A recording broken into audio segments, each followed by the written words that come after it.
जागरूकता से cyber crime की रोकथाम संभव। हरचंद देवासी, स्वरूपगंज। साइबर क्राइम के संबंध में होने वाले अपराध को लेकर सिरोही साइबर टीम का जागरूकता अभियान। सिरोही साइबर थाना प्रभारी हरचंद देवासी, स्वरूपगंज थाना अधिकारी हरि सिंह राजपुरोहित, साइबर थाने के उप निरीक्षक Devi Singh Bhati, cyber crime expert constable Ramesh Kumar ने उपस्थित लोगों को दी उपयोगी जानकारी। ग्राम पंचायत भावरी के स्वरूपगंज स्थित कार्यालय में जागरूकता लाने के लिए हुए संगोष्ठी। वर्तमान में होने वाले विभिन्न तरह के साइबर क्राइम व उनके बचाव की दी जानकारी। उपस्थित अधिकारियों ने साइबर अपराध रोकने के लिए जागरूक रहने एवं सोशल मीडिया अकाउंट को सिक्योर रखने की अपील। एक नंबर है जो नंबर से सामान्य कॉल से कॉल लगता है। प्रयास करना, क्योंकि पूरा भारत का एक नंबर है तो कई बार में एंगेज आता है, बिजी आएगा, थोड़ा टाइम लग जाएगा, बट आप उस प्रयास को जितना जल्दी करेंगे उतना ही उस पैसे को बीच में होल्ड कराने की संभावनाएं ज्यादा रहेगी। जो जो समय जाता है क्यों उस क्रिमिनल के पास में टाइम मिलता है और वो आपके पैसे को एक अकाउंट से दूसरे अकाउंट, दूसरे से तीसरे में और या फिर एटीएम से विड्रॉल कर लेता है। फिर क्योंकि जब विड्रॉल हो जाता है उसके बाद उसमें संभावना उतनी ही कमजोर हो जाती है, क्योंकि ट्रेस करना और रिकवरी करना दो अलग अलग प्रोसेस है। तो ट्रेस करना तो टेक्निकल चीज है, वो तो हम कर लेते हैं, लेकिन रिकवरी मुश्किल होती जाती है। तो इसलिए जितना जल्दी आप इस शिकायत को पहुंचाओगे उतना ही जल्दी आपका काम शुरू होना स्टार्ट हो जाएगा। अब उसमें भी यह है कि मान लो 19 चीज पे आप, जैसे आप सभी लोग अपने अपने काम में तो सिद्धस्त हैं, लेकिन कंप्यूटर में तो एक्सपर्ट नहीं है ना, तो हो सकता है 19 चीज पर आप शिकायत प्रॉपर तरीके से नहीं कर पाए। तो उसके भी रास्ते निकाले। रास्ता ये कि राजस्थान सरकार ने जिले में एक साइबर थाना खोला। प्रत्येक जिले में एक तो साइबर थाना है, जिसका इंचार्ज डीवाईएसपी रैंक के अधिकारी को बनाया। तो हमारे डिप्टी साहब तो इंचार्ज है, बाकी हम लोग पूरी टीम है जो टीम काम करती है। अब उसमें भी है कि पूरे जिले में तो हम हो नहीं सकते क्योंकि हमारा हेडक्वार्टर सिरोही है।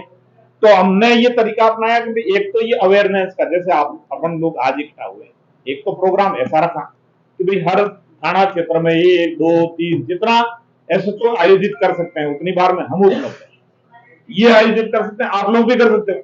आपको भी लगता है कि आपके घर परिवार में कोई अच्छा आयोजन है, उस आयोजन में 500 लोगों की भीड़ हो रही है और वो 500 लोग भी आप जैसे मान लो कोई जम्मा जागरण ऐसी चीजों में जिनमें बैठाते हो और वो लोग हमको सुनने को तैयार हैं तो हम आ जाएंगे।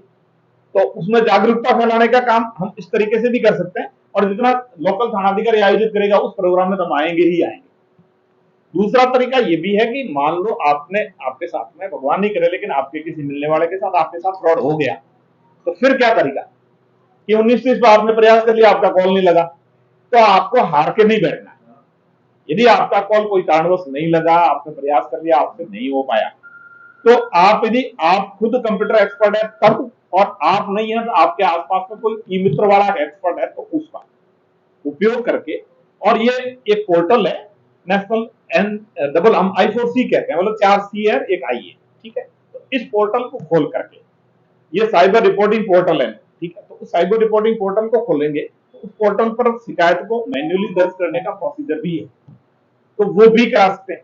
मान लिया वो भी संभव नहीं है कि भाई कोई मित्र वाला नहीं मिल रहा है, कि जानता नहीं है, ये नहीं है, वो नहीं है, तो वो एक हमने नया प्रोग्राम और किया है। वो ये किया है कि हम प्रत्येक थाने से, कोशिश हमारी है कि ज्यादा से ज्यादा, लेकिन फिर भी कम से कम 2 आदमी को ट्रेन करेंगे प्रत्येक थाने से। तो वो थाने का जो ट्रेंड आदमी है वो आपको थाने में मिलेगा। तो आपको ये लगता है कि आपका 19 से इस पर नंबर भी नहीं लगा, आपके मित्रवाड़ा नहीं कर पाया, या आपका कंप्यूटर पर जो भी जानकार है वो उसको ऑनलाइन दर्ज नहीं कर पाया, तो तीसरा प्रयास आपका थाने पहुंचने का, क्योंकि सिरोही दूर पड़ता है, तो आप सिरोही तो हर कोई पहुंच नहीं पाओगे। बाकी हमारा थाना 24 घंटे खुला है और 24 घंटे हम आपको हाजिर मिलते हैं, हम आपकी मदद भी करते हैं। लेकिन क्योंकि सिरोही पहुंचने में टाइम भी लगता है और हो सकता है ये सुविधा नहीं मिल पाए रात्रि का समय, और भी बहुत सारे कारण, तो आप लोकल थाने में जाए। लोकल थाने में हम जिन जिन थानों में जा रहे हैं उन थानों में ये 2-2 आदमियों को बाउंड भी कर रहे हैं, ट्राई हमारी रहती है, ऑन स्पॉट ट्रेनिंग भी दे रहे हैं, और यदि कोई ट्रेनिंग ऑन स्पॉट नहीं हो पा रही तो हम थाने बुला करके भी ट्रेनिंग करेंगे, तो वो आपकी मदद करेंगे। क्योंकि मैंने बताया ना आपको कि इसमें समय महत्वपूर्ण है, इसलिए आप पहला प्रयास ये करें कि ये जो अपराध हुआ इस अपराध की सूचना जल्दी दें, क्योंकि यदि सूचना आपने समय मिस कर दिया ना तो फिर हमारे पास भी उसमें क्या होता है कि ट्रैक करने का काम तो हम करते ही है, लेकिन रिकवरी है ना वो थोड़ी टिपिकल हो जाती है, थोड़ी बहुत परेशानी वाली हो जाती है। नहीं तो क्या होता है कि अब मैं आपको सामान्य भाषा में बताता हूं होता क्या है। जैसे पहला शब्द है फ्रॉड। फ्रॉड का मतलब धोखाधड़ी करना। उन वॉलेट से पेमेंट करता तो कितना आसानी है कि आपको कैश पास में नहीं, उसको कैश पास में नहीं रखना, आपको कैश गिनना नहीं, आपको भी संभालने की जरूरत नहीं, आप भी सुरक्षित हो गए। दिन भर का आपका कलेक्शन 1 लाख रुपए का, आपको 1 लाख को शाम तक में बैंक में जमा कराना पड़ता है। तो आपको जाना, जमा कराना, पास में कैश रखना, रिस्क रखना, ये माथापड़ी आपको भी नहीं। और उसको ये सुविधा है, उसको भी कैश है हैंडल करने की जरूरत नहीं है। ऑटोमेटिकली कैश मोबाइल में पड़ा, फटाक कर लिया, स्कैन किया और सुरक्षित आपके खाते में पहुंच गया। और रोकड़ो हिसाब है तो बिल्कुल क्लियर कट है। तो ये तो थी सुविधा। अब इसका सुविधा का दुरुपयोग हुआ। दुरुपयोग जो अपराधी है उसने कैसे किया कि मान लो आपका फोन पे है, गूगल पे है, तो आप इसको आपके मतलब इजी टू हैंडल कैश हो गया, यानी कैश आपके मोबाइल में पड़ा है। अब वो आपको क्या करेगा, प्रलोभन देगा, कोई न कोई प्रकार का प्रलोभन देगा। जैसे पैन कार्ड, अभी मार्च है, मार्च एंडिंग है, आप सभी लोग जानते ही हैं। अब मार्च एंडिंग में क्योंकि अपराधी एकदम लेटेस्ट अपडेट रहता है, वो होशियार है, वो यही काम कर रहा है, इसलिए वो होशियार होगा ही होगा। तो वो क्या करता है, अब मार्च एंडिंग में आप सभी व्यापारी लोग हैं जो कि बिजी रहते हो, आप लोग भी रहते हैं और उतना ही बैंक बिजी रहते हैं, तो वो आपके इस बिजीनेस का फायदा उठाएगा। आपको मान लो एक कल्पना के लिए एक मैसेज भेजेगा कि आपका पैन कार्ड है जो कि ब्लॉक हो गया है, या आधार कार्ड से कनेक्ट नहीं हुआ है, या आपका अकाउंट है जो कि वेरिफिकेशन की अभाव में बंद हो रहा है, तो आपको चिंता होनी चाहिए। और चूंकि मैसेज आपको ऐसा लगेगा कि जैसे बैंक से ही आया हुआ है, एक बार आप देखोगे तो आपको ऐसा लगेगा कि ये बैंक से ही आया हुआ, और एक बार नहीं बल्कि 5 बार देखना, तो जब तक अपने को ये पता नहीं है कि बैंक वाला मैसेज कैसे आता है और फ्रॉडर मैसेज कैसे भेजता है, यदि ये पता नहीं है तो आप और हम कोई अलग नहीं है। हम जानकारी नहीं हो तो हम भी डरे जा सकते हैं। और आप लोग तो नेचुरली, क्योंकि इसमें अपन जो कि अलग भिन्नता नहीं प्रकट कर पाएंगे कि अलग क्या चीज है ये, क्योंकि एक जैसी सिमिलरिटी उससे ही तो कॉपी करते हैं। बैंक वाली जो चीज होती है ना, उसी की कॉपी करके आपको भेजेंगे, तो आप प्रथम दृष्टया उसको एकदम सही मानोगे। अब उसमें आपकी ये इंटेलिजेंस है, ये जानकारी, हमारा उद्देश्य यहां तक आने का ये होता है कि यदि प्रथम बार में आपके पास में मोबाइल में कुछ भी आता है, कैसी भी कोई भी चीज, तो आंख बंद करके उस पर विश्वास नहीं करना है। समझे बात कि भाई तकनीक है तो तकनीक में आंख बंद करके विश्वास करने वाली बात होती है, लेकिन इसमें यदि अब के जमाने में कोई प्रकार की कोई जानकारी, मैसेज आओ, कॉल आओ, या किसी भी और तरीके से आपको प्रलोभन यदि ऑनलाइन देता है, तो उस ऑनलाइन प्रलोभन को आपको एक बार में धोखाधड़ी मानना है, ठगी माननी। फिर दोबारा यदि आपका चेकिंग हो जाता है तो हो सकता है कोई यदि आपके साथ सही बात भी आपको पहुंचाई जा सकती है। जैसे अभी ये चल रहा है पैन कार्ड को आधार कार्ड से लिंक करने का, और उसकी 31 तारीख लास्ट है, ये मार्च की अभी तक की डेट में, हो सकता है वो आगे बढ़ जाए, लेकिन अभी तक ऐसा है। तो ये आप लोगों में ये क्रिमिनल इसका फायदा उठाने के लिए आप लोगों को सबको मैसेज करेंगे, कोई मैसेज करेगा, कोई मेल भेजेगा, कोई कॉल करेगा, ठीक। तो अब इसमें बचाव का बहुत सामान्य और देसी तरीका बताता हूं। यदि आपके पास में मैसेज आया है बैंक से कि आपका बैंक अकाउंट वेरिफिकेशन के अभाव में या केवाईसी के अभाव में बंद हो रहा है, तो सामान्य सी बात है, हम अपना मोटरसाइकिल, गाड़ी, घोड़ा, साधन जो भी आप लेते हो उसको उठाया और बैंक के, बहुत ज्यादा दूर नहीं होता है, बहुत ज्यादा दूर नहीं होता है।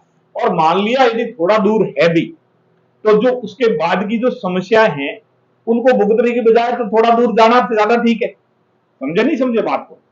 तो मेरे कहने का मतलब यह है कि यदि आपके पास ऐसा मैसेज आता है तो प्रथम दृष्टया आपको विश्वास नहीं करना है कि ये मैसेज झूठा हो सकता है, फ्रॉड हो सकता है, मेरे साथ कोई ठगी करने का प्रयास कर सकता है, और उसको आपको संस्थान से वेरीफाई कराना है।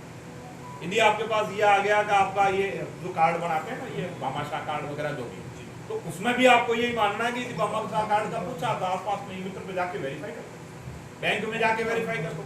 यदि आपको पूछा है कि भाई आपका पैन कार्ड बंद हो रहा था, आपके मिलने वाला सीए खूब सारे होते हैं, सीए का काम करने वाले अकाउंटेंट खूब सारे होते हैं, उनसे पूछ लो, क्लियर कर दो। बट क्लियर करना बहुत जरूरी है। और यदि आपको इन सभी से कोई जवाब प्रॉपर नहीं मिलता है तो थाना चौकी भी बहुत ज्यादा दूर नहीं है। भाई यदि आपके साथ अपराध हो गया तो क्रिमिनल को ढूंढने के लिए यदि हमें ठेठ झारखंड तक जाना पड़े, पश्चिम बंगाल तक जाना पड़े, तो उससे तो आपका थाना चौकी भी तो नजदीक ही है, वहां जाके वेरीफाई कर लो कि भाई मेरे साथ में ऐसा ऐसा मैसेज आया, क्या ऐसा ये मैसेज रियल है कि नहीं। अब उसमें भी है कि वो भी कोई अंतिम व्यक्ति नहीं है, जो कि बता सके कि ये 100% सही है या गलत है। बट उससे आप एक बार पूछो भी, आप है जो कि एक बार वेरीफाई कराओ, पता कराओ ऊपर पूछ के, वो तो वो हमारे से संपर्क करेगा, इनसे संपर्क करेगा, थाने में हम जिसको भी ट्रेनिंग देंगे उससे संपर्क करेगा। तो 2 जगह बात जाती है तो अपने आप बात वेरीफाई हो जाती है। ठीक है, तो ये एक तरीका है, ये बिल्कुल देसी तरीका है, इसमें कोई प्रकार के मैंने टेक्निकल बात आपको नहीं बताई है। टेक्निकल बात तो हो सकता है टफ हो, हालांकि टेक्निकल बात भी खूब सारी है, लेकिन वो तो सारी टफ है। ये एकदम देसी तरीका है जिसमें बहुत आसानी से आप इसको वेरीफाई कर सकते हैं कि आपके साथ ठगी का प्रयास हो रहा है या वास्तव में आपके किसी डॉक्यूमेंट की वेरिफिकेशन की आवश्यकता है। दूसरा, ये है वित्तीय धोखाधड़ी से संबंधित बात। इसमें आपके मान लो मेल आया तो आपको लिंक क्लिक करने का कहेंगे, ऑनलाइन आपको पासवर्ड ले लेंगे, ओटीपी पूछेंगे, जबकि साफ सुथरे शब्दों में सभी प्रकार के टीवी में, अखबार में सारी ऐड आकर के, और हम लोग भी जब भी थाना लेवल पर भी जाते हैं तो जहां भी जाते हैं वहां ये बात बताते हैं भाई कोई प्रकार का कोई बैंक आपको ओटीपी नहीं पूछता। ये आपका व्यक्तिगत नंबर है, जो आप तक आ रहा है ना वो आपका व्यक्तिगत है, और बैंक का भी ओटीपी जब आ रहा था आप उसको मैसेज को आज पढ़ना पूरा। ये आप एटीएम में गए और एटीएम में मान लो आप एसबीआई के योनो कार्ड अप्लाई कर रहे हो तो आपको ओटीपी आएगा, उसमें लिखा होगा, नंबर आने के साथ साथ लिखा है बैंक कभी भी आपका ओटीपी नहीं पूछता, इस ओटीपी को आप गोपनीय रखें, किसी के साथ शेयर नहीं। तो उन्होंने साफ कर दिया कि भाई ये आपका व्यक्तिगत है, बैंक को इसकी आवश्यकता नहीं है। बावजूद कि आपको ओटीपी कोई पूछ रहा है ना आप ओटीपी बता रहे हो, कोई गलती तो करिए, तो क्लियर बात है। तो ये गलती नहीं हो, इसकी ये जो जागरूकता है उसी के लिए हम ये थाना थाना घूमने का प्रयास कर रहे हैं। हम कोशिश कर रहे हैं कि आपको जितना आपको बता रहे हैं उतना ही आप प्रत्येक आदमी 10 जनों को यदि बताना शुरू कर दे तो तय बात है कि जो वर्तमान में जितना हो रहा है उसमें कमी जरूर आएगी। पूरा एकदम बंद होना बहुत मुश्किल होता है, लेकिन कमी आए तो ये भी उपलब्धि मानो। हमारा आज का दिन का जो जितना प्रयास है उस प्रयास में हम मानते हैं कि आप 50 लोग आए और प्रत्येक ने 10 लोगों को बताया तो 500 लोगों को बात पहुंची, 500 और आगे यदि 10 के गुणा में बताते तो 5000 लोगों तक बात पहुंच गई। तो 5000 लोगों तक बात पहुंच गई तो ऑटोमेटिकली ये बात वहां तक पहुंच जाती है जहां एक आदमी दूसरे को पूछेगा, और यदि दूसरे को पूछते हो तो आपको धोखा लग जाता। अब मैं आपको 2-3 छोटे छोटे एग्जाम्पल से बताता हूँ ये होता कैसे। एक परिवादी आया कि साहब मैं हॉस्पिटल में भर्ती था और मुझे ऐसा मैसेज आया कि आपको यदि लोन की जरूरत हो तो हम 50,000 का आपको लोन दे सकते हैं। ठीक, तो उसको जरूरत थी, हॉस्पिटल में नेचुरल जरूरत होती है, तो उसने कहा मैं लोन लेने के लिए तैयार हूं। यहां तक ठीक है, यहां तक गलत कुछ भी नहीं। अब गलती भूल आगे स्टार्ट हो रही कि उसने मान लिया कि भाई पैसा मुझे जरूरत थी, जरूरत के लिए अगला दे रहा है, ठीक बात है। तो क्या उसने कहा भाई पैसा आपको मिल जाएगा और आपका मैं चेक कर लेता हूँ, ये वो नाटक करते हैं ऐसा कि मैं आपका सिबिल चेक करता हूँ और अभी मैं आपका बैंक में अकाउंट चेक करता हूँ कि कितना पेमेंट आपका मैं बैंक में ट्रांजेक्शन होता है हर महीने का, हर 3 महीने का। वो चेक करता है, ऐसा करके आगे वापस कॉल करता है कि आपको पेमेंट 50,000 रुपये का लोन मिल जाएगा। तो उसने कहा मुझे 50 की जरूरत है, आप मुझे 50,000 का लोन दे दीजिए। तो उसने कहा ठीक है, तो आप यदि ये करिए, आपका नाम पता भेजिए, एड्रेस भेजिए, आपका अकाउंट भेजिए, ये भेजिए, वो भेजिए, साथ में आप फीस भेजिए, आ जाओ। ओके, साथ में आप फीस भेजिए भाई, 3500 रुपये इसके फाइल चार्ज लगे। ठीक है, तो हालांकि समझ में आ जाना चाहिए, आ जाओ सीधे अंदर आ जाओ, तो समझ में आ जाना चाहिए कि भाई वो 50,000 का 3,500 रुपये फीस ले रहा है, इतना तो कोई बैंक भी नहीं लेती, लेकिन फिर भी चलो समझ में नहीं आया, कोई बात नहीं। मैं आपको पूरी स्टोरी सुनाऊंगा तो आप पूरी स्टोरी सुनोगे तो आपको लगेगा कि वास्तव में भ्रष्टा तो हो जाती है, कभी फीस के नाम पर, कभी फाइल के नाम पर, कभी जीएसटी के नाम पर, कभी कुछ करते करते करते उस आदमी से टोटल 40,000 रुपये ले लेता। ठीक है, और मैंने बताया कि सुविधा है, पैसा तो उसके वॉलेट में पड़ा था, तो फोन पे से कर दिया, पेटीएम से कर दिया, पैसा गिनने की भी जरूरत नहीं पड़ी। तो उसने गलती जो भी भूल की गलती की, वो गलती करते करते 40,000 रुपये जमा करा दिया। लोन की जरूरत कितने की थी? आइए, ये मेरी टीम के साथ ही हैं जो सिरोही से आए हैं। सिरोही में साइबर थाना अपने गोयल, ये चौराहे कौन सा, अनादरा चौराहे पे खुला हुआ है, अनादरा चौराहे पे थाना है बकायदा, पूरा जैसा थाना का स्टेबल यहाँ है वैसा वैसा वहाँ है। तो ये लोग वहां से आए, मैं सीधा आया। अब वो जो 40,000 रुपये जमा करा रहा है उसको सिर्फ 50,000 रुपये लोन की जरूरत है और 40 को कैश जमा करा। तो समझ गए ना आप, भाई भूल तो हो जाती है, भले भूल अपने से होती है और भले उनकी बातें इतनी मीठी चिपड़ी होती है कि अपने को मजबूरी में होता वो करवाते। 50,000 की जरूरत, आप लोग तो समझ गए बात को कि सिर्फ 50,000 की जरूरत है, 40,000 रुपये वो जमा करा रहा है, समझ गए। तो उसको तो सिर्फ 10,000 की आवश्यकता थी, 40 उसके पास पड़े थे, लेकिन वो 40 राजी राजी दे रहा है सिर्फ 50,000 के लोन के लिए। ठीक, ऐसा ही एक छोटा एग्जाम्पल और बता देता हूँ। एक अब ये पहले की बात है, 3-4 महीने पहले एक कॉलेज लेक्चर महिला आई और उसने कहा मेरे साथ 63,000 का फ्रॉड हो गया। कैसे हुआ, क्या हुआ पूछा, बताया कि मुझे कहा कि आपको फ्री में लैपटॉप दिया जा रहा। तो क्या दिया जा रहा? फ्री में लैपटॉप तो दिया जा रहा फ्री में, तो फ्री में पैसा नहीं लगता ना, ठीक है। दूसरा, इन दो पहलू, पहला तो ये भाई यदि फ्री क्या दिया तो फ्री होना चाहिए, अब यदि फ्री नहीं है तो आपको मानना है कि आपके साथ गलत हो रहा है। दूसरा कि लैपटॉप टोटल कितने का होगा, फ्री का लैपटॉप दे रहा है तो 25,000 का, 30,000 का, 40,000 का, 50,000 का, 50,000 का बढ़िया मान लो 50,000 का होगा, 63,000 रुपये जमा करा। बात समझे नहीं समझे कि बोलो, हाँ जितना का लैपटॉप उल्टा फ्री का लैपटॉप मिल सकता है उससे डबल तो जमा करा दो, ठीक है। और क्या हो रहा है, कैसा फ्री का दे रहे तो फ्री का क्या होगा, तो मेरे कहने का मतलब ये वो टुकड़ों में करवा दिया। हाँ, उसका वो तरीका है, आपने 1,000 रुपए लिए, फिर आदमी फंस गया तो 1,000 रुपए और जमा कराता, फिर क्या आरटीओ ने रोक लिया, 1,000 और करवाए, मतलब आपको प्रलोभन देते देते देते देते आपसे पैसा लेता है, ठीक है। तो मेरे कहने का मतलब ये, ऐसे किसी प्रलोभन में, ऐसे किसी भी प्रकार के फ्रॉड में आपको फंसने की आवश्यकता नहीं। आपको लगता है कि पहली बात तो हिंदुस्तान में नहीं पूरे वर्ल्ड में फ्री में कुछ नहीं है, फ्री में कुछ भी नहीं, ठीक है।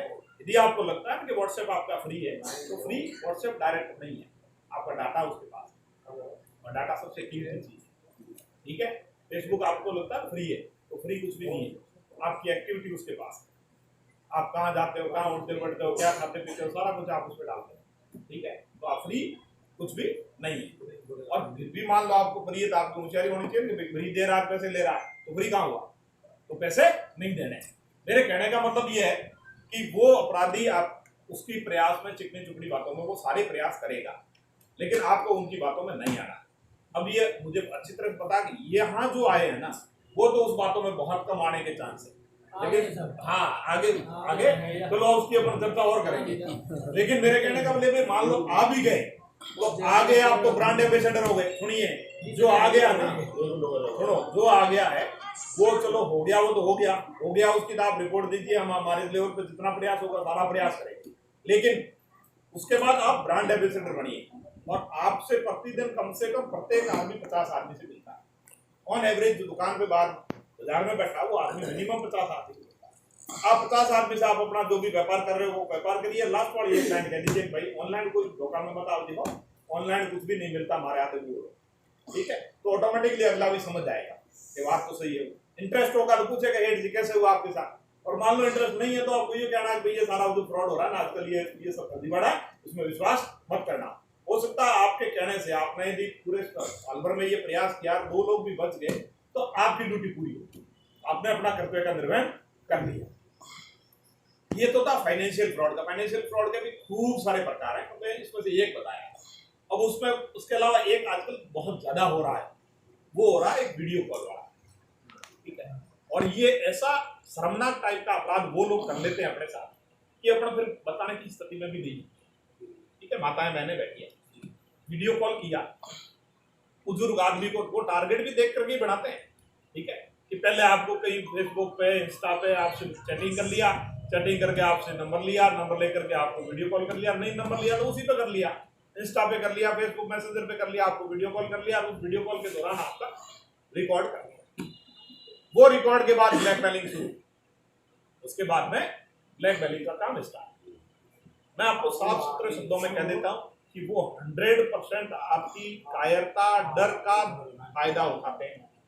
यदि भूलवश को, पहली बात तो करना ही नहीं, लेकिन यदि भूलवश भी कोई वीडियो कॉल आपसे रिसीव हो गया और अगला कहे मैंने रिकॉर्ड कर लिया, तो उसको छूट देनी, एक तेरे जच्चे वहां उसको वायरल कर दे, ठीक।